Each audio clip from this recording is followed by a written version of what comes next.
Assalamualaikum warahmatullahi wabarakatuh. Hello everyone. Did you know that poetry is considered to be the highest form of literature? So, in this video, we're gonna kind of play around with and talk about poetry. I am Anindya Pianovita, and in this opportunity, we are going to discuss about 4 points. They are the definition of poetry, the elements of poetry, alliteration, and the last one is assonance. So first of all, the definition of poetry. Poetry is one of the genre in literary works. It has stanza and mostly rhyming sound which make the poetry sound special. In poetry, the authors arrange words in beautiful and creative way to have the readers think or feel. Secondly, the elements of poetry.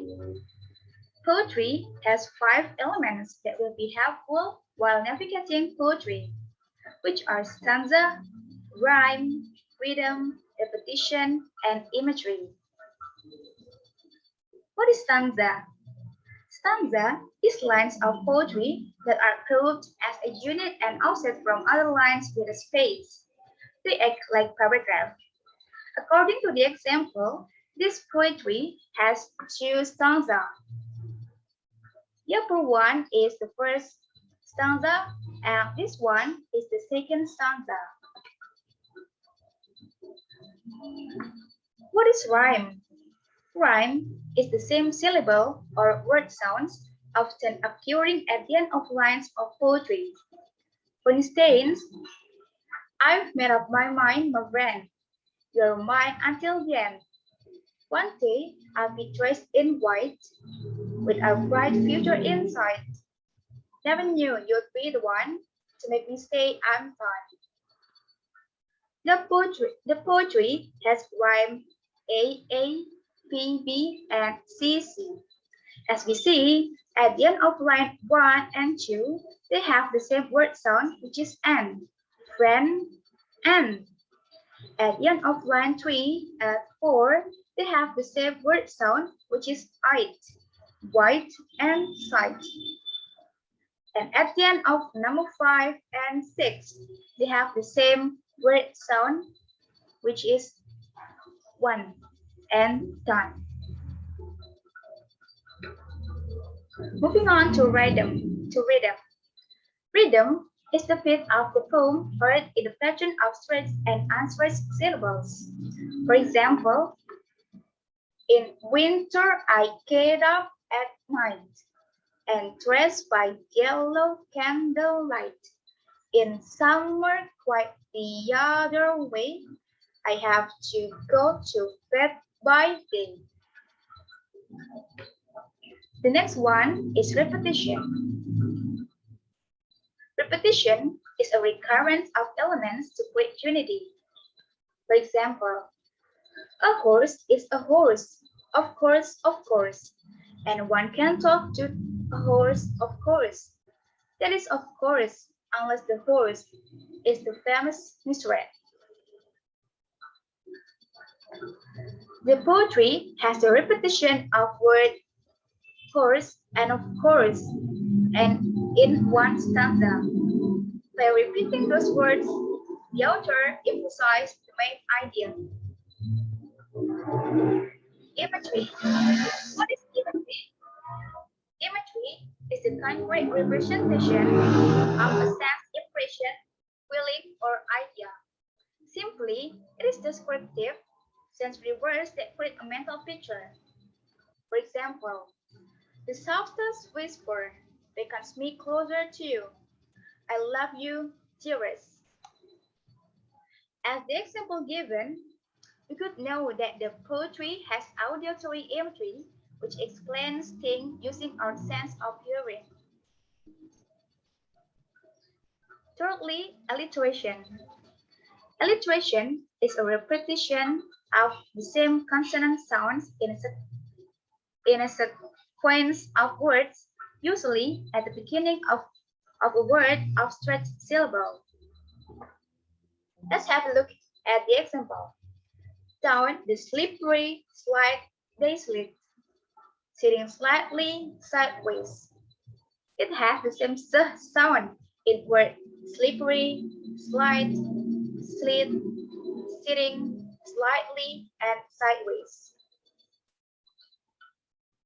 What is assonance? Assonance is the repetition of similar internal vowel sounds in a sentence or a line of poetry. Let's have a look at the example. Amy actually arrived at the American restaurant on time. This sentence has the repeating A sound at the word Amy actually arrived at an American. So now I'm going to identify a poetry so we could really know which one stanza is, how the repetition is, and so on. Let's have a look at my chosen poetry. Firstly, we identify the stanza. It is have the title Sweet and Low by Lord Tennyson. From the poetry, we know that it has two stanzas. This one is the first stanza and this one is the second stanza. We continue to the rhyme.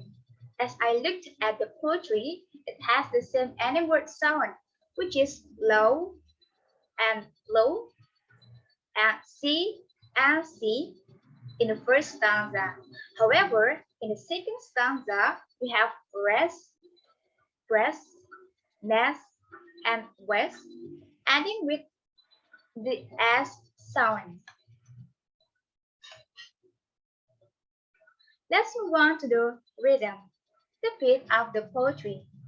I will say that the rhythm of this poetry is sweet and low, wind of the western sea, low, low, sweet and low, wind of the western sea.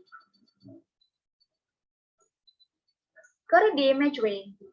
In these elements, the author appeals to the reader's sense of sight.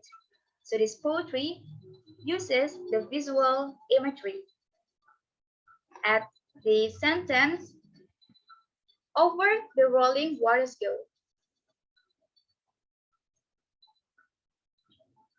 We could see that the poetry has many of the repetition of words. So once we look at the first line, we directly know the repetition of the poetry. There are sweet and low and sweet and low. And in the second stanza is sleep and rest and sleep and rest. Alliteration. Words begin with the same consonant letter. In the second stanza, there is in the first stanza, there is wind of the western sea, and in the second stanza, there is silver sails. So it repeats the S letter in one line, and in the first stanza, it uses the repetition of W letter in one line. Finally, assonance. If the repetition of consonant sound is alliteration, assonance is the repetition of vowel sounds. I get low, low, and low here as the assonance. These are the references which support this presentation. You may check those available links and get the more information about poetry. Thank you for watching this video and wassalamualaikum warahmatullahi wabarakatuh.